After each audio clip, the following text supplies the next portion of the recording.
The last person I expected to see at Dad's funeral was Diana's husband, Mark. He stood at the back of the church, shifting uncomfortably in his expensive suit, looking like he'd rather be anywhere else. Which made sense, considering Diana had told everyone they'd divorced 6 months ago. But there he was, very much married to my sister, judging by the gold band still on his finger. I'm Grace Henderson, and at 35, I was about to learn that everything I thought I knew about my family was a carefully constructed lie. "Stop staring," Diana hissed, appearing beside me in a designer black dress that probably cost more than my monthly rent. "He's here to pay his respects, that's all." I turned to my sister, studying her face. The face that had convinced our father I'd stolen money from his accounts. The face that had somehow persuaded him to change his will 24 hours before he died. "Funny," I said quietly. "You told Dad that Mark left you, that you needed extra support because of the divorce. That's why he increased your monthly allowance, right?" Her perfectly painted lips tightened. "This isn't the time, Grace." No, it wasn't. We were supposed to be mourning our father, Richard Henderson, successful real estate developer and pillar of the community. Instead, I was standing in our family church, watching my sister's web of lies slowly unravel. The service passed in a blur of hymns and eulogies. Diana gave a touching speech about Dad's generosity, her voice breaking at all the right moments. I sat silently in the front pew, remembering our last conversation. "Grace," he'd said, his voice weak but urgent. "There's something you need to know. About the money. About Diana." But before he could finish, Diana had swept in with his medication, shooing me away. "Dad needs rest," she'd insisted. "We can talk family business later." He died that night. The next morning, Diana produced a new will, signed and notarized, leaving her everything. The business, the properties, even our mother's jewelry that he promised would be mine. He finally saw the truth, Diana had said smugly, watching me read the document in shock, that I was the only one he could trust. Now, at the reception following the funeral, I watched her work the room like a politician. Diana had always been the sociable one, the daughter who could charm anyone. I was the quiet one, the one who preferred spreadsheets to social events. "Ms. Henderson." A man in a dark suit approached me. "Thomas Bradley, your father's security consultant. Do you have a moment?" I followed him to a quiet corner, away from the clusters of mourners discussing Dad's legacy. "Your father installed a new security system in his home office 3 months ago," Thomas said, keeping his voice low. "Cameras, audio recording, everything." He was concerned about something. My heart skipped. "Did he tell you what?" Thomas shook his head. "But he gave me instructions. If anything happened to him, I was to give you this." He slipped me a small USB drive. "Don't let anyone know you have it." Before I could ask more questions, Diana's voice cut through the room. "Grace, stop hiding and come help me with the guests." I tucked the drive into my purse, my mind racing. Dad had installed secret cameras. Why? And why tell me about them now? That evening, after the last mourners had left, Diana cornered me in Dad's study. The room still smelled like his cologne. His reading glasses still perched on the massive oak desk where he'd built his real estate empire. "I need you out of the house by the end of the week," she said, examining her manicure. "I'm selling it." "Selling it?" I stared at her. Dad loved this house. Mom decorated every room herself before she died. Diana's laugh was cold. "Please, it's outdated and the market's hot. Besides, it's mine now. I can do what I want with it." I looked around the study, remembering all the Sunday afternoons I'd spent here with Dad, learning about property values and investment strategies while Diana was out shopping or at parties. He'd been grooming me to take over the business. Everyone knew that. Until 3 months ago, when everything changed, when Diana suddenly started spending more time with him, bringing him meals, managing his medication. "What did you do?" I asked quietly. "To make him change the will?" Her expression hardened. "I told him the truth about you, about the money you've been stealing from the company accounts. I never stole anything. Tell that to the forensic accountant's report." She pulled a file from Dad's desk. $300,000. Grace. Transferred to offshore accounts over the past year. Dad was heartbroken when he saw the proof. I felt the blood drain from my face. The transfers were real. I'd done them myself, on Dad's instructions. They were for a real estate deal he wanted to keep quiet until it was finalized. A deal that would have doubled the company's holdings. Dad knew about those transfers. I protested. He ordered them. Really? Diana's smile was vicious. That's not what the paperwork shows. Your signatures, your access codes. No documentation of Dad's involvement, just a trusted daughter taking advantage of her position. I gripped the edge of Dad's desk, feeling the smooth wood under my fingers. You really expect people to believe I would steal from my own father? They already do. She waved the forensic report. The board has seen this. The police have a copy. Face it, Grace, you're finished. The only reason you're not in handcuffs is because Dad didn't want a scandal. The USB drive felt heavy in my purse.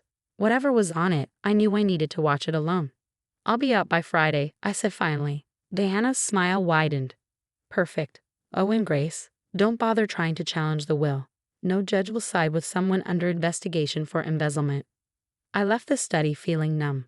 The house I'd grown up in, the business I'd helped build, my very reputation, all gone in the blink of an eye. My apartment felt cold and empty when I finally got home. I'd moved out of Dad's house years ago, wanting to prove I could make it on my own. Now it felt less like independence and more like exile. With shaking hands, I plugged the USB drive into my laptop. Multiple video files appeared, each labeled with dates from the past 3 months. I clicked on the first one. A study appeared on my screen, the camera angle showing most of the room. Dad sat at his desk, looking tired but alert. Diana entered, carrying a glass of water and his evening medication. But instead of leaving, she sat down across from him. We need to talk about Grace. Her voice came clearly through the speakers. About what she's been doing with company money. I sat back, my heart pounding, as my sister began to weave her web of lies. On my screen, our father's face showed confusion, then concern, then anger as Diana presented her evidence. This was just the first video. There were dozens more, spanning 3 months of careful manipulation. 3 months that had cost me everything. But Diana had made one crucial mistake. She didn't know about the cameras. I pulled out my phone and dialed Thomas Bradley's number. I need copies of everything, I said when he answered. Every video, every recording. And I need to know exactly when that security system was installed. The game wasn't over. It was just beginning. The videos became my nightly obsession. Each one revealed another layer of Diana's manipulation, another carefully orchestrated scene designed to turn our father against me. Look at these transactions, Diana's voice played through my laptop speakers. All authorized by Grace, all untraceable. She thinks she's so clever, Daddy, but I found the proof. I watched my father's face crumple as Diana showed him doctored bank statements, forged documents, fake email trails, all proving my supposed embezzlement. Each piece of evidence had been meticulously crafted to paint me as a thief. But Diana had made mistakes. Small ones, but they were there if he knew where to look. I picked up my phone and called the one person who could help me make sense of the financial trail. Michael? It's Grace Henderson. I need your expertise. Michael Chen had been Dad's forensic accountant for years before Diana hired her own person. He taught me everything I knew about following money trails. I saw the report about your alleged embezzlement, he said when we met at his office the next day. Something didn't add up, but by then had been removed from the company accounts. I placed a USB drive on his desk.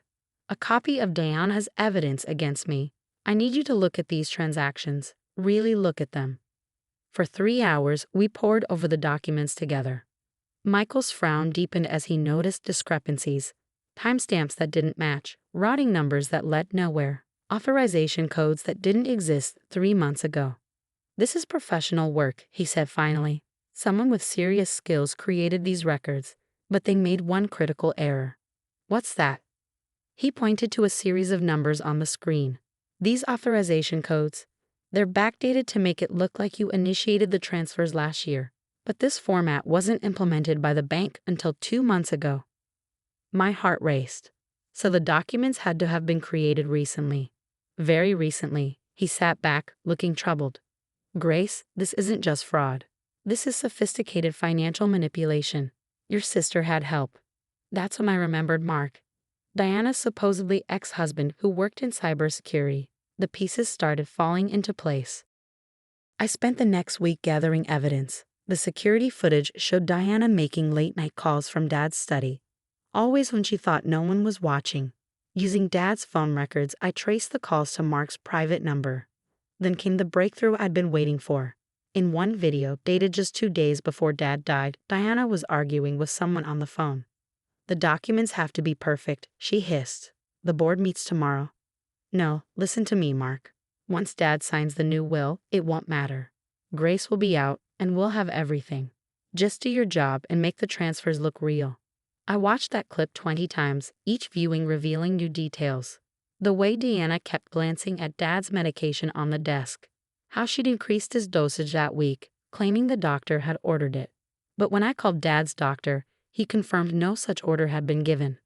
The next morning, I walked into the offices of Henderson Real Estate Development for the first time since Dad's death.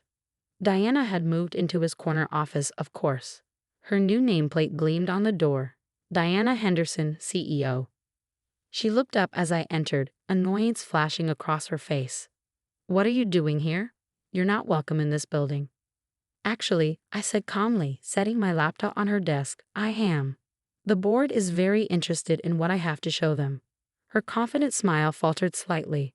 "The board isn't interested in anything you have to say. You're under investigation for theft, remember?" "Funny you should mention that." I opened my laptop, turning it so she could see the screen. "Want to watch some home movies?"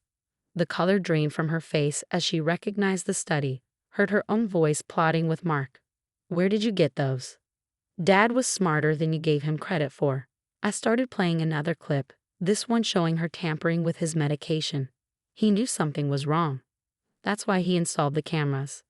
"You're bluffing." But her voice shook. "Those videos could be fake. Like the financial records you and Mark created? The ones with impossible authorization codes?" I leaned forward. "The board has already seen everything. They're meeting right now to discuss it, along with the police."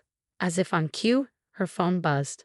A message from the board chairman requesting her immediate presence in the conference room. "You can't prove anything," she whispered, but we both knew it was over. "I already have." I stood up, gathering my things. "By the way, how is Mark?" "Still happily divorced." She lunged for my laptop, but I was faster. Security was already waiting outside her office, the same security team that had watched her on camera systematically destroying my life. The next few hours passed in a blur of police statements, board meetings, and legal discussions. Diana was escorted from the building, her access revoked.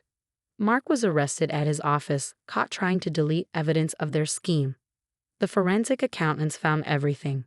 The real transfers Diana had made to offshore accounts, the sophisticated software Mark had used to create fake records, even emails discussing their plan to discredit me and seize control of the company.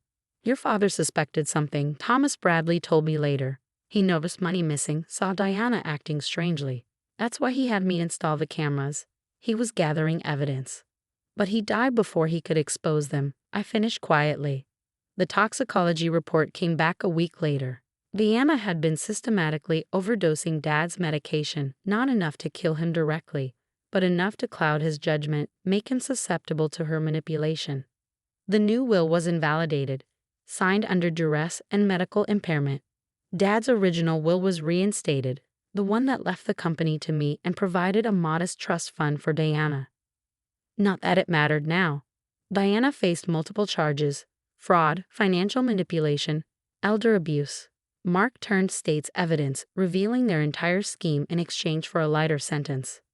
I stood in Dad's study, my study now, looking at the hidden camera that had saved everything. The company was intact, my reputation restored. But the cost had been steep. My phone buzzed with a text from Michael. "Board meeting in 10. Ready to take the reins?" I straightened my jacket, squared my shoulders. Dad had trusted me with his legacy, even at the end. He'd made sure the truth would come out. On my way, I texted back. The company would thrive. I'd make sure of it, not just for Dad's memory, but for all the employees who trusted us with their livelihoods. Diana had wanted power at any cost. She'd forgotten the most important lesson Dad ever taught us. True legacy isn't about money or control. It's about integrity. As I left the study, I paused by his photo on the wall. "I got your message, Dad," I whispered, loud and clear. The security camera blinked silently above, It's red light a reminder that sometimes the truth has a way of emerging, even when everything seems lost. Diana would have years in prison to think about her choices. Mark would never work in finance again. And me? I had a company to run, employees to protect, and a father's legacy to honor. Some say revenge is best served cold. But this wasn't about revenge. It was about justice. For Dad, for the company, for the truth. The board was waiting. Time to show them exactly why Dad had chosen me all along. Ms. Henderson. Linda, Dad's former secretary, my secretary now, appeared at the door. Everyone's ready for you. I took one last look around the study, at the camera that had revealed everything. Let's get to work. After all, that's what Dad would have wanted.